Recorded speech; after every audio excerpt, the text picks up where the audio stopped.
নমস্কার বন্ধুরা, কেমন আছো তোমরা সবাই? আশা করি অনেক ভালো আছো, আর তোমাদের ভালোবাসায় আমিও অনেক ভালো আছি। তো আজকে বাপের বাড়ি থেকে বাড়ি যাচ্ছি, মানে শ্বশুর বাড়ি যাচ্ছি। তোমাদের তো আগের ভিডিওতে দেখিয়েছি যে আমি বাপের বাড়িতে যাচ্ছি, আজকে শ্বশুর বাড়ি যাচ্ছি। আমি আর আমার হাজব্যান্ড মিলে, সেদিন যেদিন বাপের বাড়ি গেছি সেদিন আমি একাই গেছি, আজকে হাজব্যান্ডকে নিয়ে শ্বশুর বাড়িতে যাচ্ছি। তো এখন দেখো ট্রেনের অপেক্ষা করছি, আর অপোজিটে যেই ট্রেনটা, ওই ট্রেনটা আসছে। কি ভালো লাগে যখন ট্রেন আসে না, তখন না খুব ভালো লাগে, জানো তো বন্ধুরা। মানে খুবই ভালো লাগে। এত বড় হয়ে গেছি, এখনও ট্রেন আসলে ট্রেনের দিকে হা করে তাকিয়ে থাকি, প্লেন গেলে প্লেনের দিকে হা করে তাকিয়ে থাকি। মানে খুব ভালো লাগে।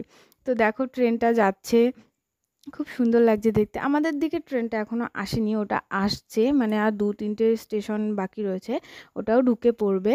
তো এই ট্রেনটা চলে এসছে, দেখতেই পাচ্ছ। খুবই ভালো লাগছে। আর দেখতে পাচ্ছ ট্রেনের লোকগুলো না কেমন করে বেশ তাকাচ্ছিল, তাই আমি আমার হাজবেন্ডকে বলছিলাম পৃথিবীর মানুষগুলো খুব অদ্ভুত, তাই না? যে কিছু কিছু মানুষ কেমন নজরে তাকায়, আর কিছু কিছু মানুষ ভালোভাবে, মানে বোঝাই যায় না যে তাদের মধ্যে কোনো খারাপ ইয়ে আছে। তো এই লোকগুলো, কিছু কিছু মানুষ এমনভাবে তাকাচ্ছিল না, কি বলবো। যাই হোক, তারপরে ট্রেনটা চলে যাচ্ছে, দেখো কত সুন্দর লাগছে দেখতে। আর এই দেখতে দেখতে আমাদের ট্রেনটাও চলে এসছে, দেখতেই পারছো তোমরা। তো আমাদের ট্রেনটাও চলে এসছে। আর এই শহরের থেকে না গ্রামটা না সত্যিই অনেক সুন্দর। শহরের এই বিল্ডিং, এই হ্যান ত্যান সব কিছু, আর আমাদের গ্রামটাও অনেক সুন্দর, সবুজে সবুজ।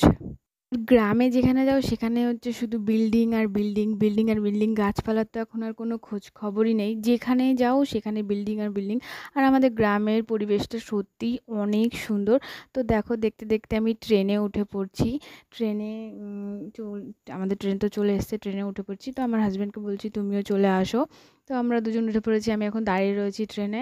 ব্যাগটা ওই নিচে একটা ব্যাগ ছিল, ওটার উপর না দিয়ে দিয়েছি, জানি না কার ব্যাগ ছিল, আমার খুব ভালো লাগছিলো ব্যাগটা, তার জন্য। তারপর যাই হোক দেখতে দেখতে এই ট্রেনে উঠে পড়েছি। এখন আমার হাজব্যান্ড আবার দেখি কি বাইরের খুব সুন্দর ফুটেজ নিচ্ছি, এটা দেখেই বলছি যে আমাদের গ্রামটা না অনেক সুন্দর, দেখো তোমরা কতটাই সুন্দর। আর এই ট্রেনটায় যদি আমরা শহরের উপর দিয়ে যেতাম, শুধু বিল্ডিং আর বিল্ডিং দেখা যেত, বিল্ডিং আর বিল্ডিং। তো সেই জায়গায় না আমাদের আবার এই ট্রেনে করে গেলে না খুব সুন্দর একটা ফুরফুরে হাওয়াও পাওয়া যায়। কিন্তু শহরে গেলে তো সেটা হয় না, শুধু গরম ভাব আর গরম ভাব। তো অনেক শান্তির জায়গায় আমরা রয়েছি। গ্রামের মানুষ যারা গ্রামে থাকে তারা বুঝতে পারে যে কত একটা শান্তির জায়গায়, সুন্দর জায়গায় থাকে। শহরে কি আর সেই শান্তিটা পাওয়া যায়? ওখানে শুধু গাড়ি ঘোড়ার আওয়াজ, আর গ্রামে পাখির আওয়াজ পাওয়া যায় খুব সুন্দর সুন্দর। তো দেখতেই পাচ্ছ, এখন দেখতে দেখতে আমরা আমাদের ফলিয়া স্টেশনে চলেও এসেছি। আমার শ্বশুরবাড়ির থেকে, আমার শ্বশুরবাড়িতে গেলে আমরা ফলিয়া স্টেশনে নামি, তো আমার শ্বশুরবাড়ি ফলিয়া স্টেশনে, এর জন্য। তো দেখো আমি নেমে পড়ছি। আর যাওয়ার সময় না ট্রেনটাকে বাই করে দিলাম, তো তোমাদেরও বাই করে দিচ্ছি। আজকে ভিডিওটা কেমন হয়েছে অবশ্যই বলো। তো টাটা।